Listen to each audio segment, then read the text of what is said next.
எதுலெல்லாம் பஞ்சம் இருக்கு? எல்லாத்துலயுமே பஞ்சம் இருக்கு. நமக்கு வர்ற கணத்துல பஞ்சம் இருக்கு, நமக்கு வர மரியாதையில பஞ்சம் இருக்கு, சமாதானத்துல பஞ்சம் இருக்கு, பரிசுத்தத்துல பஞ்சம் இருக்கு, பணத்துல பஞ்சம் இருக்கு. இந்த எல்லா பஞ்சத்தில இருந்தும் கர்த்தர் உங்களை விடுவிப்பார்.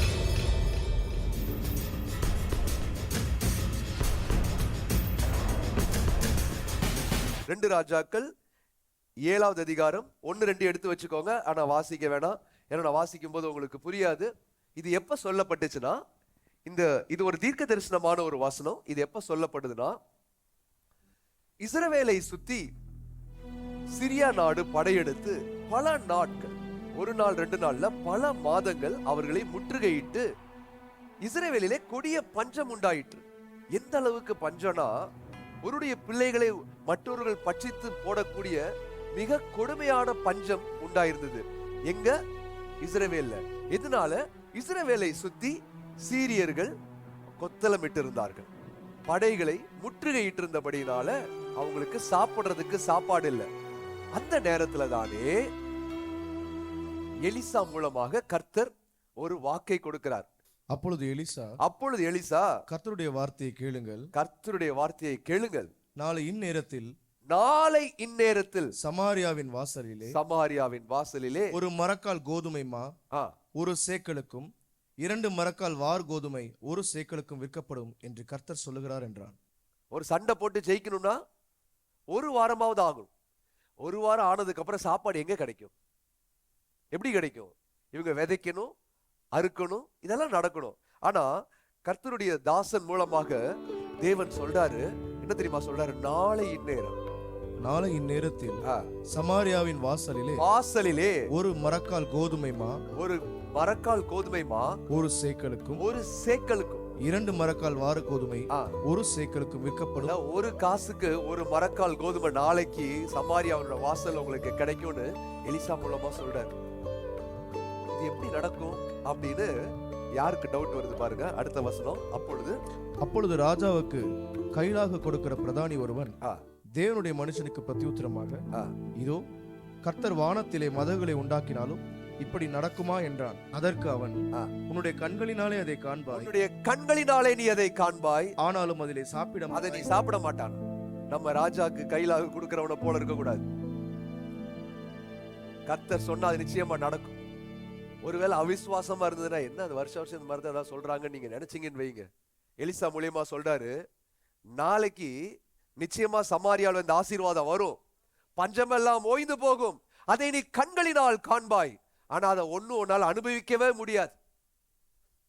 பிரியமானவர்களே, அதை கண்களினால் காண்கிறவர்களாய் அல்ல, அதை அனுபவிக்கிறவர்களாய் இருக்கவே கர்த்தர் நம்மை அழைத்திருக்கிறார். இத்தனை வருஷம் கர்த்தர் நமக்கு நன்மை செஞ்சிருக்கிறார்ல, இதுவரைக்கும் அவர் சொன்னதையெல்லாம் நம்முடைய வாழ்க்கையில் நிறைவேற்றி இருக்கிறார்ல. அப்படியானால் நிச்சயமா இதையும் நம்மளுடைய வாழ்வில் அதை நிறைவேற்றுவார். உங்களுடைய எல்லா வறட்சிகளையும் கர்த்தர் நீக்கி போட வல்லவராய் இருக்கிறார். அவர் அதை நீக்கி போடுவார். உங்களுடைய எல்லா தரித்திரத்தையும் அவர் நிச்சயமாய் நீக்கி போடுவார். உங்களுடைய எல்லா பஞ்சங்களையும் அவர் நீக்கி போடுவார். எதுலெல்லாம் பஞ்சம் இருக்கு? எல்லாத்துலயுமே பஞ்சம் இருக்கு. நமக்கு வர்ற கணத்துல பஞ்சம் இருக்கு, நமக்கு வர மரியாதையில பஞ்சம் இருக்கு, சமாதானத்துல பஞ்சம் இருக்கு, பரிசுத்தத்துல பஞ்சம் இருக்கு, பணத்துல பஞ்சம் இருக்கு. கர்த்தர் நம்முடைய வாழ்க்கையில இருக்கிற எல்லா பஞ்சங்களையும் அவர் நீக்கி போட போகிறார். வேற வருஷத்துல இல்ல, இந்த வருகிற நாளில் தானே அவர் செய்ய வல்லவராய் இருக்கிறார். அவர் நிச்சயமாய் அதை செய்வார். நிச்சயமாய் உங்களுடைய வாழ்க்கையில் அதை செய்வார். ஹல்லேலூயா. இப்ப என்னாச்சு? அங்க குஷ்டரோகிகள் அந்த ஊர்ல இருக்கிறாங்க. குஷ்டரோகிகள் நினைக்கிறாங்க, ஆஹாஹா, நம்ம உள்ள போனாலும் சாப்பாடு இல்ல, அங்க போனாலும் நம்மளை கொன்றுவான், ஆனா ஒரு வழியாவது இருக்கு, இங்க உள்ள போய் சாகிறதுக்கு அந்த சீரியர்கள் கையிலே சரண்டர் ஆயிரும்.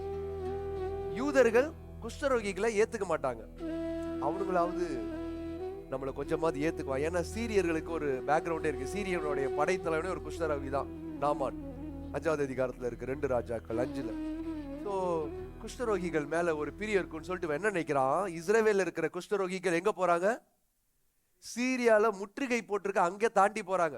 உயிரோட வச்சிருந்தா பாப்போம், இல்லாட்டி அவங்கள்ட்ட சரண்டர் ஆகி அந்த பக்கம் சிரியால போய் நம்ம சேர்ந்துக்கலான்ட்டு போறாங்க. போய் பார்த்தா அங்க ஆளையே காணோம், டென்ட் மட்டும்தான் இருக்கு. அந்த படையில ஒருத்தர் கூட இல்ல. வாசிங்க, 6:7. ஆண்டவர் சீரியரின்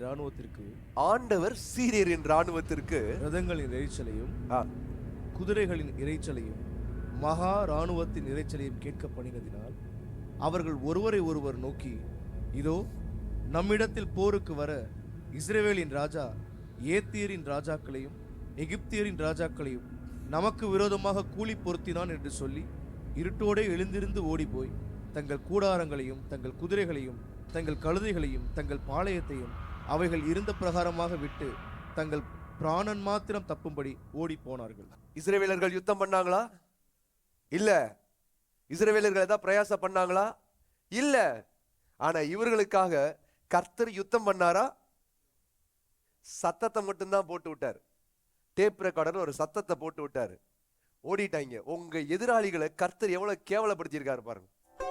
சண்டை போட்டு கூட ஓடல, அவனுங்க பார்த்துட்டு கூட ஓடல. இல்லாத ஒன்ன பார்த்துட்டு இல்லாத ஒண்ணு இருக்கிறதாவே நினைச்சிட்டு பயந்துட்டு ஓடி இருக்கிற எவ்வளவு ஒரு புத்தியினர்களாய் கர்த்தர் அவர்களை மாற்றி இருக்கிறார். இதையே கர்த்தர் உங்களுடைய எதிராளிக்கும் செய்வார். இருட்டோட அவர்கள் உங்களை விட்டு காணாமல் போய்விடுவார்கள். இருட்டோட அவர்கள் இல்லாமல் போய்விடுவார்கள். ஹல்லேலூயா. அந்த சத்தம் நமக்கு கேட்டுச்சா? அந்த சத்தம் நமக்கு கேட்காது. அந்த சத்தம் இஸ்ரவேலுக்கு கேட்காது. ஆனா அவங்க காதுக்கு மட்டும்தான் கேட்கும். பயத்தை கர்த்தர் ஏற்படுத்துவார். உன் எதிராளிகளுக்கு பயத்தை ஏற்படுத்துவார். அவர்கள் வெட்கப்பட்டு போவார்கள். ஹல்லேலூயா. ஐயோ, ஓடி போய் ஊருக்கு போனதுக்கு அப்புறம் தானே தெரிஞ்சிருக்கும், ஐயோ அப்படி எந்த சத்தமுமே இல்லையே. எவ்வளவு ஒரு புத்தி மயக்கத்தை நம்முடைய எதிராளிக்கு கர்த்தர் தந்திருக்கிறார் பாருங்க. அப்போ இதுவரைக்கும் உங்களை துன்பப்படுத்திட்டு இருந்த அந்த எதிராளி கர்த்தருக்கும் எதிராளி என்று இந்த காலை வேளை அறிந்து கொள்வீர்களாக. நீங்க நினைப்பீங்க, என்னால பரிசுத்தமா வாழ முடியல, என்னால கோபம் இல்லாம வாழ முடியல, என்னால சமாதானத்தோட வாழ முடியல, என்னால இந்த தரித்திரத்தை விட்டு மீள முடியல. கர்த்தர் அவைகளை பகைக்கிறார் என்று தேவன் இந்த காலை வேளை உங்கள் ஒவ்வொருவருக்கும் சொல்லுகிறார். அவைகளை பகைக்கிறார். அவைகளை உங்கள் சார்பில் அவர் பகைக்கிறார். ஹல்லேலூயா. அவர்கள் இருட்டோடே உங்களுடைய வாழ்வை விட்டு காணாமல் போகும்படி செய்வார். நீங்க வீட்டுக்கு போய் பாருங்க, உங்களை இதுவரைக்கும் துன்பப்படுத்தின குற்ற உணர்வு உங்களுக்கு இருக்காது. இதுவரைக்கும் உங்களை துன்பப்படுத்தின எந்த வேதனையும் இருக்காது. சந்தேகப்பட்டுறாதீங்க, நீங்க பாப்பீங்க, ஆனா அனுபவிக்க முடியாது. இயேசுவின் நாமத்தில் நான் சொல்றேன், இந்த வருடம் அப்படிப்பட்ட அற்புதங்களை எல்லாம், அசாத்தியமான அற்புதங்களை எல்லாம் நம்மளுடைய வாழ்வில் காணும்படி கர்த்தர் கிருபை செய்வார். உம்மால் ஆகாத காரியம் ஒன்றுமில்லை, உம்மால் ஆகாத காரியம் ஒன்றுமில்லை, உம்மால் ஆகாத காரியம் ஒன்றுமில்லை, எல்லாமே உம்மாலாகும். அல்லேலூயா. எல்லாமே உம்மாலாகும். சேர்ந்து ஆகும், எல்லாம் ஆகும், உம்மாலேதான் எல்லாம் ஆகும். ஆகும், எல்லாம் ஆகும், உம்மாலேதான் எல்லாம் ஆகும். ஆகும், எல்லாம் ஆகும், உம்மாலேதான் எல்லாம் ஆகும். சேர்ந்து ஆகும், எல்லாம் ஆகும், உம்மாலேதான் எல்லாம் ஆகும். இது எப்படி நடக்கும் அப்படின்னு நீங்க நினைக்காதீங்க. வேதம் ஃபுல்லா அப்படிதான் நடக்கும், இப்ப நாங்க சொல்றபடிதான் நடக்கும்னு வசனம் சொல்லுது. ஏன்னா இளையகுமாரன் அவன் அப்பா விட்டு போயிட்டான், பன்றி தவிடுகளை சாப்பிட்டுட்டு இருக்கான். புத்தி தெளிஞ்சு திரும்ப வீட்டுக்கு வரான்.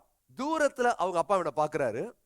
இறங்கி ஓடி அவனை கட்டி பிடிச்சு முத்தம் கொடுத்து, பாப்பா இவனுக்கு விருந்து வைக்கலான்னு சொல்லி கொளுத்த கன்று அடிக்க சொல்றாரு.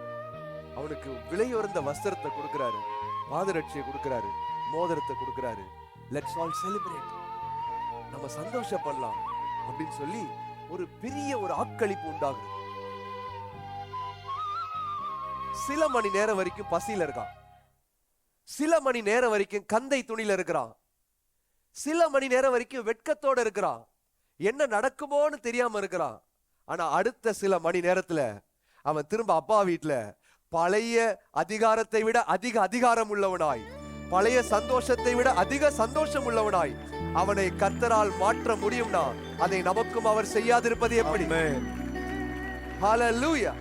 நீண்ட நாள் கவலைகள், நீண்ட நாள் கவலை நம்மளுக்கு இருக்கும்.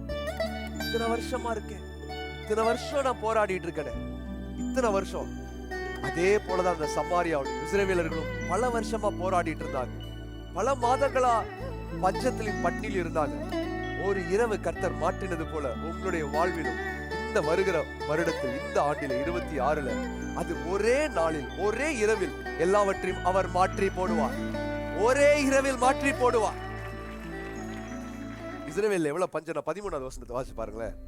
அவன் ஊழியக்காரரில் ஒருவன் பிரத்யுத்தரமாக, இங்கே மீதியான குதிரைகளில் 5 குதிரைகளை கொண்டு போக உத்தரவு கொடும். இதோ இங்கே மீதியான இஸ்ரவேலின் சகல ஏராளத்திலும் மாண்டு போன இஸ்ரவேலின் சகல கூட்டத்திலும் அவைகள் மாத்திரம் மீந்திருக்கிறது. ராஜ்யத்துல சண்டை போடுறதுக்கு 5 குதிரை இருக்குன்னா எவ்வளவு கேவலம் தெரியுமா? மீதி குதிரை என்னாச்சு? வெட்டி சாப்பிட்டாங்க. அவ்வளவு பஞ்சம், அவ்வளவு பஞ்சம். 5 குதிரை இருக்கு. இப்ப நீங்களும் அப்படிதான் சொல்றீங்க, நான் போராடி முடிச்சிட்டேன், இனிமேல் என்கிட்ட போராடுறதுக்கு ஒண்ணுமே இல்லை. கொஞ்சம் 4 பெலன் இருக்கு, அது வார வாரம் வந்து கை தட்டுறதுக்கு தான் இருக்கு அந்த பெலன். இந்த சூழ்நிலைகளை எல்லாம் கர்த்தர் மாற்ற வல்லவராய் இருக்கிறார். அவர் நிச்சயமாய் அதை மாற்றி போடுவார். அந்த 5 குதிரை வச்சு கிடையாது, இது இல்லாம கர்த்தர் நிச்சயமாகவே வானத்தின் மதகுகள் எல்லாம் கூட இல்ல, ஒரே ஒரு சத்தத்தின் மூலமாக, ஒரே ஒரு சத்தத்தின் மூலமாக எல்லா ஆசீர்வாதத்தையும் இந்த இஸ்ரவேலர்கள் பெரும்படி செய்த அதே கர்த்தர் நமக்கு இன்று வாக்கு கொடுத்திருக்கிறபடியே நம்மையும் அவர் ஆசீர்வதிப்பார். இந்த தேவ சபையும் அவர் ஆசீர்வதிப்பார். இந்த விஷயத்தை ஃபர்ஸ்ட் யார் பார்த்தான்னா குஷ்டரோகிகள் தான் போய் பார்க்கறாங்க. போய் பார்த்தா யாருமே காணமே. குஷ்டரோகிகள் நல்லா பிடிச்சி சாப்பிட்றாங்க. நல்லா சாப்பிட்டுட்டு பட்டணத்துல வந்து சொல்றாங்க, காவலாளிகிட்ட சொல்றாங்க, இந்த மாதிரி அங்க யாருமே இல்லை, எல்லாம் போயிட்டாங்க. காவலாளி போய் ராஜாட்ட சொல்றாரு. ராஜாவுக்கு ஒரு வெளிப்பாடு வருது. இந்த வெளிப்பாடு பாக்குறீங்களா? 12 வாசிங்க. அப்பொழுது ராஜா ராத்திரி எழுந்து தன் ஊழியக்காரரை நோக்கி சீரியர் நமக்கு செய்கிற காரியத்தை உங்களுக்கு தெரியப்படுத்துகிறேன். நாம் பட்டினியா இருக்கிறோம் என்று அவர்கள் அறிவார்கள். ஆகையால் நாம் பட்டணத்திலிருந்து புறப்பட்டு போனால் நம்மை உயிரோடே பிடித்துக் கொண்டு பட்டணத்திற்குள் பிரவேசிக்கலாம் என்று எண்ணி அவர்கள் பாளையத்தை விட்டு புறப்பட்டு வெளியில் ஒளிந்து கொண்டிருக்கிறார்கள் என்றார். நம்மளாம் பசியா இருக்கோம்ல, அதனால அவங்க எல்லாம் ஒளிஞ்சிருக்கிறாங்க. நம்ம வெளியே போனா நம்மள நமக்கு பிடிச்சுக்குவாங்க. என்ன வெளிப்பாடு பாருங்க. இந்த மாதிரி சில அறிவு ஜீவியெல்லாம் உங்களுக்கு வந்து சொல்லும். பிரச்சனை இல்லைன்னா நினைக்காதீங்க, நாளைக்கே வரும். இன்னைக்குதான் உங்களுக்கு இல்ல, நாளைக்கு வரும்பாங்க. அது சொல்றது ராஜாவே இருந்தாலும் நீங்க அதை குறித்து கவலைப்படாதீங்க. குஷ்டரோகம்னா பாவம். குஷ்டரோகம் பிடித்திருந்த உங்களை கூட, குஷ்டரோகம் பிடித்திருந்த நீங்களும் தேவனுடைய விடுதலையின் சுவிசேஷத்தை அறிவிக்கும்படியான கிருபையை கர்த்தர் கட்டளையிடுவார். கர்த்தர் சீரியர்களுக்கு ஏற்படுத்தின பயத்தின் நிமித்தம் குஷ்டரோகிகளாய் எண்ணப்பட்ட உங்களையும் கர்த்தர் சுவிசேஷத்தை அறிவிக்கும்படி பயன்படுத்துவார். நீங்களும் சுவிசேஷகராய், அவர்கள் அங்கே இல்லை என்கின்ற நற்செய்தியை கூறுகிறவர்களாய் கர்த்தர் உங்களையும் பயன்படுத்த போகிறார். உம்மால் ஆகாத காரியம் ஒன்றுமில்லை, உம்மால் ஆகாத காரியம் ஒன்றுமில்லை, உம்மால் ஆகாத காரியம் ஒன்றுமில்லை. எல்லாமே உம்மால் ஆகும். அல்லேலூயா. எல்லாமே உம்மால் ஆகும். ஆகும், எல்லாம் ஆகும். உம்மாலேதான் எல்லாம் ஆகும். ஆகும், எல்லாம் ஆகும். உம்மாலேதான் எல்லாம் ஆகும். அந்த நற்செய்திய நீங்க அறிவிக்கணும்னா அதை ஃபர்ஸ்ட் நீங்க என்ஜாய் பண்ணிருக்கணுமா இல்லையா? ஆமா தானே? அந்த குஷ்டரோகிகள் ஃபர்ஸ்ட் போய் அவங்க தான் சாப்பிடுறாங்க. கர்த்தருடைய இந்த நன்மை, கர்த்தருடைய இந்த விடுதலை யாருக்கு முதலாவது? தன்னை குஷ்டரோகி என்று சொல்லுகிற உங்களுக்கே முதலாவது. எனக்கு ஒண்ணுமே இல்லை, வறட்சியா இருக்கு, நான் இங்கேயும் எனக்கு வழி இல்லை, உள்ளேயும் இஸ்ரவேலுக்குள்ளேயும் போக முடியாது, அங்கேயும் போக முடியாதுன்னு சொல்ற உங்களுக்கு தான் முதலாவது கர்த்தர் ரட்சிப்பையும் மீட்பையும் தருகிறார். ஹல்லேலூயா. குஷ்டரோகியினுடைய செய்தி அரண்மனை வரைக்கும் போயிருச்சு. அது போல உங்களுடைய செய்திகளும் இனி அரண்மனை வரைக்கும் போகும்படி கர்த்தர் கிருபை செய்வார். ஹல்லேலூயா. அந்த நற்செய்தி நம்ம இதுவரைக்கும் பிடித்து வைத்திருந்த, பற்றி வைத்திருந்த அந்த சத்ருவிலிருந்து கர்த்தர் நம்மை விடுவித்திருக்கிறார் என்கின்ற அந்த நற்செய்தி நம்முடைய எல்லா இடுக்கண்களும் நமக்கு ஓய்ந்து போனது என்கின்ற நற்செய்தி நீங்கள் சொல்ல ராஜாக்களும் கேட்கும்படி கர்த்தர் கிருபை அருளுகிற வருடமே இந்த வருடம். Hallelujah. Your messages will go out to high places. Your messages will go out to high places. Hallelujah. Hallelujah. அப்பா உமக்கு ஸ்தோத்திரம், அன்பே உமக்கு ஸ்தோத்திரம், அப்பா உமக்கு ஸ்தோத்திரம், அன்பே உமக்கு ஸ்தோத்திரம். 17.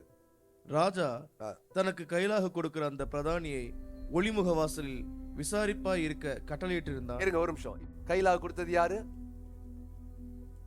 அவன் என்ன சொன்னா? அவன் தானே சொன்னா, கர்த்தர் வானத்தின் மதகுகளை திறந்தா கூட இது நடக்காதுன்னு சொன்ன அவனையே ராஜா அப்பாயிண்ட் பண்ணாரு. ராஜா தனக்கு கைலாக கொடுக்கிற அந்த பிரதானியை ஒளிமுக வாசலில் விசாரிப்பா இருக்க கட்டளையிட்டிருந்தார்.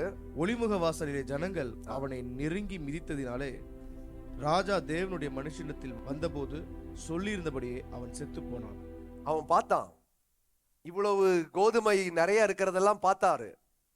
ஆனா எதையும் சாப்பிட முடியல. வாய் இருந்தா தானே சாப்பிடுவேன், வாயிலே மிதிச்சு கொண்டாங்க. யாருக்கு இந்த நிலைமை தெரியுமா? உங்களுக்கு விரோதமாய் தேவனுடைய வார்த்தையை அவமாக்கும்படியாக சந்தேகத்தை எழுப்புகிற எல்லா இப்படிப்பட்ட அந்தகார கிரியைகளையும் கர்த்தர் இப்படிதான் அதமாக்கி போடுவார். நீங்க உயர்ந்திருக்கிறதையும் நீங்கள் தேவனால் ஆசீர்வதிக்கப்பட்டிருக்கிறதையும் அவர்கள் காண்பார்கள், ஆனால் மடிந்து போய்விடுவார்கள். ஹல்லேலூயா. உங்கள் வார்த்தைகளை குறித்து கவனமாய் இருங்கள் பிரியமானவர்கள். ஹல்லேலூயா. நம்முடைய தேவன் எவ்வளவு நல்லவர் தெரியுமா? நீங்க எதுவுமே யுத்தமே பண்ணாம நமக்காக ஜெயத்தை கொடுக்கிற தேவன் நமக்கு இருக்கிறபடியினால் நீங்க ஒன்றுக்கும் கவலைப்படாதீர்கள். எல்லாம் அவருடைய பர்வதத்தில் பார்த்து கொள்ளப்படும் என்கின்ற வார்த்தையை தவிர வேறு ஒன்றும் நம்முடைய வாயிலிருந்து வராதிருப்பதாக. ஹல்லேலூயா. கூடுமானால் சொல்லுங்க, இந்த வருஷத்தில் நம்ம கொடுத்த வாக்குத்தத்தத்தை சொல்லுங்க. This is a year of transformation. இப்ப நான் குஷ்டரோகிதா, ஆனாலும் அவருடைய விடுதலை நற்செய்தியை நாளை இந்நேரத்தில் நான் சொல்லுகிறேன். நாளைக்கு நான் சொல்றேன். கர்த்தர் எனக்கு அந்த கிருபையை தந்திருக்கிறார். என்னுடைய சூழ்நிலைகளை மாற்றி இருக்கிறார். இல்ல விசுவாசிக்க கூடுமானால் இது பழைய ஏற்பாடு, நாளைக்கு புதிய ஏற்பாடு. இன்றே இரட்சணிய நாள். இருதயத்தில் விசுவாசித்து நாவில் அறிக்கை செய்தால் நீங்கள் ரட்சிக்கப்படுவீர்கள் என்று வேதம் சொல்லுகிறது. ஹல்லேலூயா. ஹல்லேலூயா. நாம் விசுவாசிப்போமாக. இன்று என்னுடைய சூழ்நிலைகளை கர்த்தர் மாற்றி இருக்கிறார். என்னுடைய குஷ்டரோகியாய் நான் இருந்தாலும் கர்த்தர் என்னையும் மீட்டிருக்கிறார். நான் இந்த மீட்பின் நற்செய்தியை நான் மற்றவர்களுக்கும் சொல்லும்படி கர்த்தர் எனக்கு கிருபையை தந்திருக்கிறார். ஹல்லேலூயா. அப்பா உமக்கு ஸ்தோத்திரம், அன்பே உமக்கு ஸ்தோத்திரம், அப்பா உமக்கு ஸ்தோத்திரம், அன்பே உமக்கு ஸ்தோத்திரம். உம்மால் ஆகாத காரியம் ஒன்றுமில்லை, உம்மால் ஆகாத காரியம் ஒன்றுமில்லை, உம்மால் ஆகாத காரியம் ஒன்றுமில்லை. எல்லாமே உம்மாலாகும். விசுவாசத்தோட எல்லாமே உம்மாலாகும். ஆகும், எல்லாம் ஆகும், உம்மாலேதான் எல்லாம் ஆகும். ஆகும், எல்லாம் ஆகும், உம்மாலேதான் எல்லாம் ஆகும். நிச்சயமாகவே முடிவு உண்டு. உன் குஷ்டரோகத்தை கர்த்தர் மாற்றி போடுகிறார். அவருடைய நன்மைகளினால் நீ திருப்தி அடையும்படி கர்த்தர் கிருபை செய்கிறார். And you know the wonder behind our Lord Jesus? கர்த்தருடைய கிருபையை பாருங்களேன். குஷ்டரோகி பாளையத்திற்கு புறம்பே இருக்க வேண்டும் என்பது சட்டம். ஆனா ஃபர்ஸ்ட் அந்த பாளையத்துல போய் அந்த ஆசீர்வாத கை வச்சதே குஷ்டரோகி தான். அவங்க சாப்பிட்டதான் மீதி இஸ்ரவேலர்களே சாப்பிடும்படி கர்த்தர் கிருபை செஞ்சிருக்கிறார். ஹல்லேலூயா. ஹல்லேலூயா. உன் சிறுமை தினங்கள் எல்லாம் முடிவுக்கு வருகிறது. ஆமென். ஆமென். நீ எதனால் உன்னையே நீ ஒதுக்கி கொண்டிருக்கிறாய், அதையெல்லாம் கர்த்தர் ஜெயமாய் மாற்றி தருவார். எதை நினைத்து நீனே ஒதுங்கி இருக்கிறையோ அதெல்லாம் கர்த்தர் உனக்கு ஜெயமாய் மாற்றி தருவார். ஹல்லேலூயா. உன் கொம்பை அவர் எண்ணெயினால் அபிஷேகம் செய்வார். ஆமென். ஆமென். There is none like him. இது எவ்வளவு நல்லவர் ஆண்டவர். பிரியமானவர்களே, ஒதுக்கப்பட்ட குஷ்டரோகியை ஆசீர்வாதத்திற்கு முதல் பங்காளிகளாய் அவரால் மாற்றக்கூடுமானால் உங்களையும் என்னையும் அவர் மாற்றாதிருப்பது எப்படி? குஷ்டரோகியா இருந்தாலும் பரவாயில்ல. It doesn't matter the sight of the Lord, and he can heal you overnight or in one split second if you could believe it. நீ நம்ப கூடுமானால் ஒரு நொடி பொழுதில் உன்னை அவர் மாற்ற வல்லவராய் இருக்கிறார். நீ சுவிசேஷகனும் நீ சுவிசேஷகியுமா இருக்கிறாய் என்று இயேசுவின் நாமத்தில் நான் அறிவிக்கிறேன். தேவ சபை, the church, glorious cloud church, is the bearer of gospel.